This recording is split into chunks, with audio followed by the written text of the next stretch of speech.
नमः संस्कृताय triple S classes में आप सभी का स्वागत है। प्यारे बच्चों, अपन आज सेमुखी जो हमारा प्रथमो भाग 9th क्लास में लगा हुआ है, इसका अपन 5th लेसन पढ़ेंगे। आपको बता दूं, जो चतुर्था पाठा तक इसके पहले के जो चैप्टर हैं वह मैं पढ़ा चुका हूं। आप लोग उनको देख लें जिसने भी ना देखा हो। चलिए, तो अब अपन आज पढ़ेंगे 5th चैप्टर, जिसको संस्कृत में बोलेंगे पंचमः पाठः सूक्ति मुक्ति कम। चैप्टर का नाम है सूक्ति मुक्ति कम। चलिए आगे बढ़ते हैं। सबसे पहले देखिए इसमें क्या दिए हैं, श्लोक। यह पद्य वाला चैप्टर है, पद्यांश दिए हुए हैं। तो जो श्लोक दिए हुए हैं, तो सबसे पहले अपन पहला श्लोक देख लेते हैं। पहला श्लोक जो है यह मनुस्मृति से लिया गया है, लिखा हुआ है ना मनुस्मृति। चलिए इसका उच्चारण करते हैं। वृत्तम यत्नेन संरक्षेद वित्तमेति च याति च अक्षीणो वित्ततः क्षीणो वृत्तस्तु हतो हतः।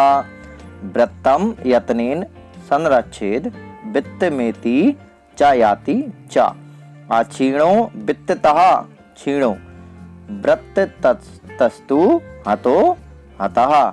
अब देखिए इसके अन्वय जो रहता है, हर श्लोक का एक अन्वय रहता है, उसी के आधार पर अनुवाद होता है। तो अब देखिए नीचे मैंने अन्वय भी दिए हुए हैं, शब्दार्थ के बाद चैप्टर में ये अन्वय दिए हुए हैं। इसका अन्वय क्या कहता है, वृत्तम यत्नेन रक्षेत, अर्थात हमें अपने आचरण की प्रयत्न पूर्वक रक्षा करनी चाहिए। किसकी रक्षा करना चाहिए? प्रयत्न पूर्वक आचरण की। एति चा याति चा, क्योंकि धन तो आता है और चला जाता है। वित्ततः क्षीणा अक्षीणा भवति, वृत्ततः क्षीणा तु हता हतः।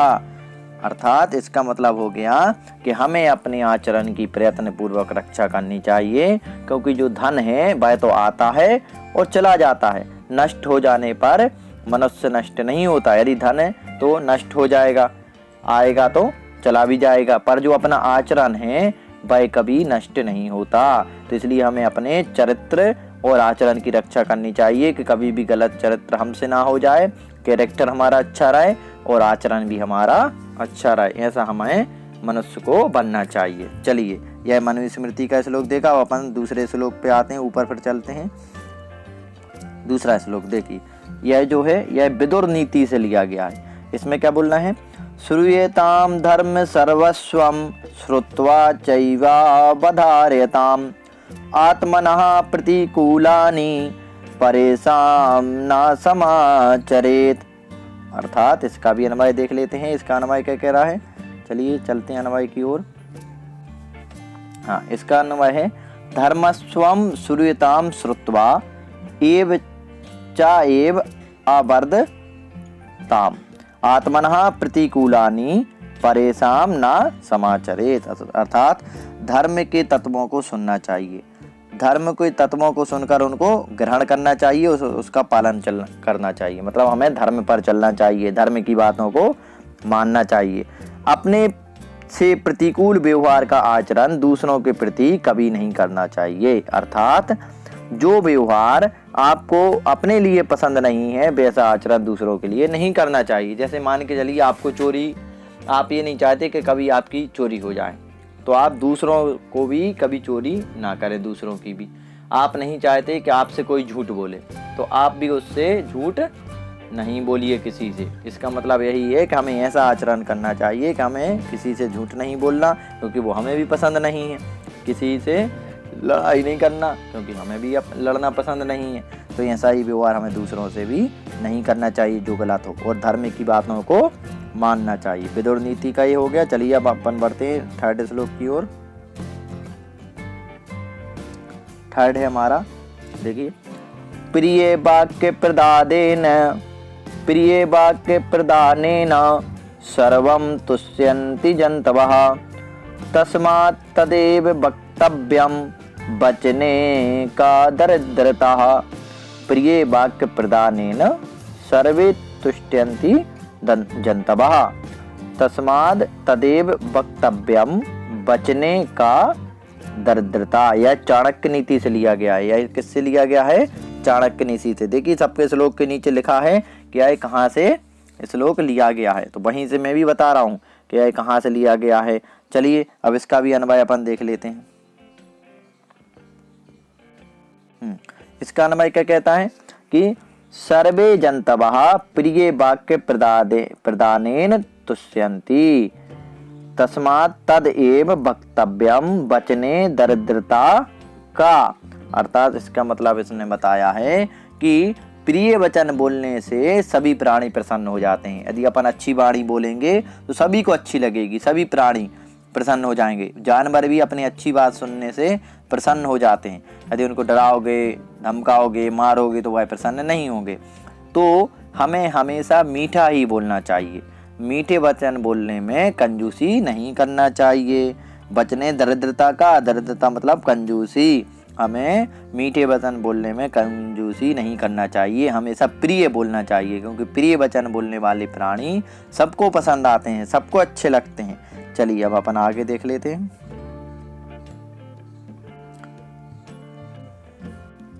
ये देखिए फोर्थ वाला अपना, हाँ यह है फोर्थ वाला। चलिए फोर्थ वाले का पहले उच्चारण करेंगे, अभ्यास करेंगे पद्य का। पिबन्ति नद्या स्वयमेव नाभ्या स्वयं न खादन्ति फलानि वृक्षा नादन्ति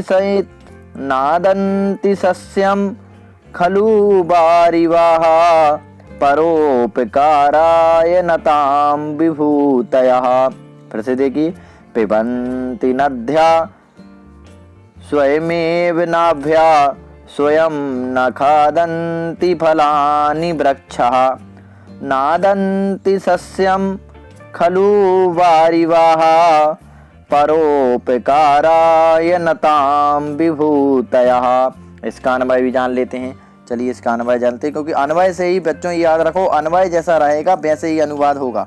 शुरू में जो अन्वय में दिया है सबसे पहले अपन उसका ही अनुवाद करेंगे। जैसे दिया है, नद्या स्वयं एव आरभ्य ना पिबन्ति, अर्थात नदियां अपना पानी स्वयं नहीं पीती, नदियां अपना पानी स्वयं नहीं पीती हैं। ना पिबन्ति, वृक्षः स्वयं फलानि ना खादन्ति, वृक्ष अपने स्वयं के फल नहीं खाता। क्या आम का पेड़ खुद आम खाने लगा, ठीक है, सेब का पेड़ अपने सेब खा रहा है, ऐसा नहीं होता। और नदियां ऐसा नहीं कि नर्मदा जी अपना पानी खुद पी रही हैं या गंगा नदी खुद पी रही हैं, ऐसा नहीं होता।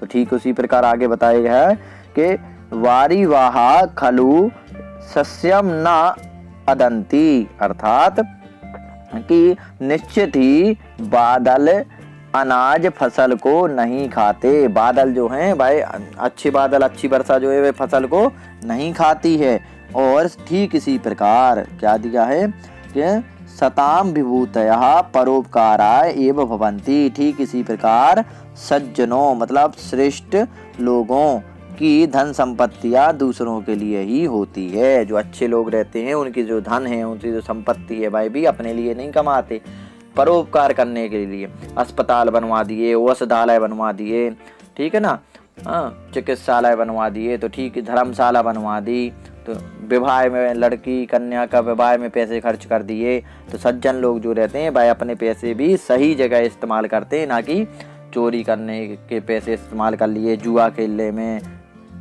ऐसे में नहीं करते। चलिए अब अपन आगे का भी श्लोक जान लेते हैं। आगे का हमारा श्लोक देखते हैं। यह जो हमारा श्लोक था, यह जो दिया था, यह सुवासित रत्न भंडार गारम से लिया गया था। सुवासित जो होते हैं ना, अच्छी कही हुई बातें, उससे लिया गया था। चलिए अब अपन देखते हैं फिफ्थ श्लोक। फिफ्थ जो श्लोक है यह है मृक्ष कटिकम का। मृक्ष कटिकम जो है इसका एक श्लोक है। चलिए यह देखते हैं। गुणेष्वेव हि कर्तव्यः प्रयत्ना पुरुषैः सदा गुणयुक्तो दरिद्रोऽपि नेश्वरैः गुणैः समः। गुणेष्व एव हि कर्तव्यः प्रयत्नः पुरुषैः सदा गुणयुक्तो दरिद्रोऽपि नेश्वरैः गुणैः समः। इसका भी अन्वय देखते हैं अपन। चलिए बढ़ते हैं अन्वय की ओर। देखिए इसका अन्वय क्या दिया है, पुरुषैः सदा गुणेषु एव हि प्रयत्नः कर्तव्यः। अर्थात इसका बताया गया है कि मनुष्य को सदा गुणों को ही प्राप्त करने का प्रयत्न करना चाहिए। मनुष्य को हमें तक किसका प्रयत्न करना चाहिए कि हमें क्या प्राप्त हो? गुण। अब गुण नहीं, गुण जो अच्छे गुण होते हैं उसी को प्राप्त करने का प्रयत्न करना चाहिए। गुण युक्त दरिद्रः अपि अगुणै ईश्वरै समः ना भवति। अर्थात क्या लिखा है कि जो गरीब होते हुए भी गुणवान व्यक्ति ऐश्वर्यशाली गुणहीन के समान नहीं हो सकता। कोई गरीब है पर उसमें गुण अच्छे हैं तो भाई गुणवान व्यक्ति है, और कोई ऐश्वर्यशाली है, बहुत पैसा है, बहुत संपत्ति, पर उसमें गुण नहीं है, बातचीत करने का तरीका नहीं है, तो वह श्रेष्ठ नहीं है। श्रेष्ठ कौन है? जिसके पास पैसा भले नहीं है पर उसके पास अच्छे गुण हैं। इसलिए हमें अपने अच्छे गुणों को बचा कर रखना चाहिए। अच्छे गुण ही सर्वप्रथम देखे जाते हैं। पैसा तो हाथ का मैल है, बताया गया है ना, फर्स्ट श्लोक में ही बता दिया कि हमें अच्छा आचरण करना चाहिए। पैसा तो आता है और चला जाता है। चलिए अब अपन 6th श्लोक देख लेते हैं। 6 में क्या बताया गया है? चलिए बढ़ते हैं 6 की ओर।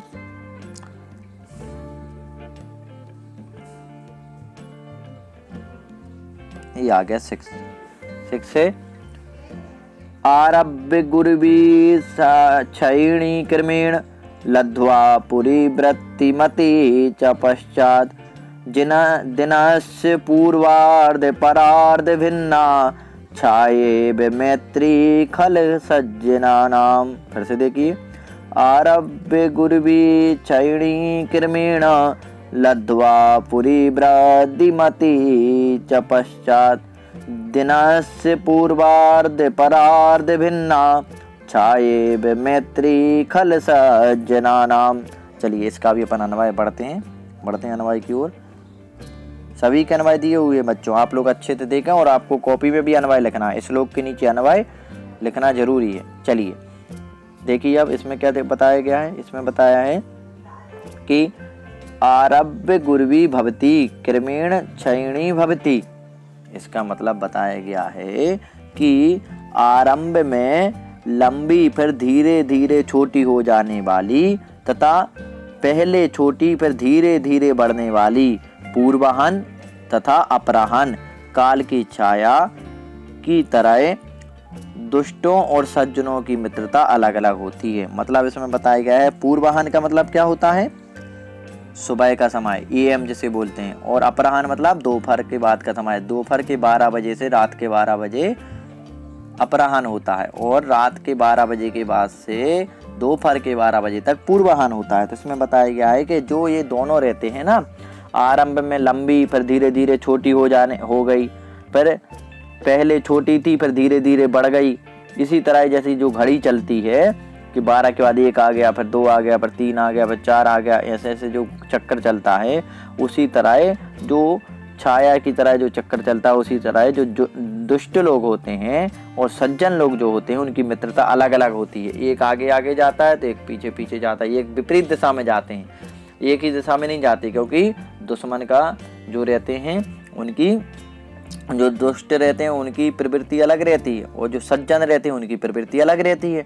दोनों की प्रवृत्ति एक दूसरे से मैच नहीं हो पाती, मिल नहीं पाती, इसलिए दोनों की मित्रता कभी नहीं हो सकती। चलिए फिर श्लोक के ऊपर आते हैं। देखिए जो अपन ने यह श्लोक पढ़ा, यह श्लोक नीति शतकम का था। किसका था? नीति शतकम का। तो प्यारे बच्चों, आज अपन ने 6 श्लोक का अभ्यास पढ़ लिया है। अब नेक्स्ट वीडियो में मैं जो अपने श्लोक बचे हुए हैं 2, तो इन 2 श्लोकों का अभ्यास करेंगे और इसके साथ ही एक्सरसाइज जो बहुत ही इम्पोर्टेंट है इस श्लोक की, पद्य वाला चैप्टर है, उसको भी करेंगे। आप बच्चों ध्यान दें कि आपको वीडियो अच्छी लगी हो तो वीडियो को लाइक करें, शेयर करें और चैनल को सब्सक्राइब कर लें तथा बेल आइकन को भी प्रेस कर लें। और इसके साथ साथ मैं आपको ये भी बता दूं, मैं इसके पहले 4 चैप्टर पढ़ा चुका हूं। जिसने भी वो वीडियो ना देखी है वो देख लें। ग्रामर में संधि समास वगैरह भी मैं पढ़ा चुका हूं। एक एक अच्छे उदाहरणों के साथ और ट्रिक के साथ मैंने संधि समास पढ़ाई हैं, उनको भी देख लें, वो भी आपके लिए बहुत ही उपयोगी हैं। और कक्षा 9 के लिए मैं एक बात और बताऊं आपके लिए कि आप इसके चैप्टर के श्लोक लिखना, श्लोक के बाद अन्वय जरूर लिखना, क्योंकि अन्वय भी परीक्षा में आते हैं।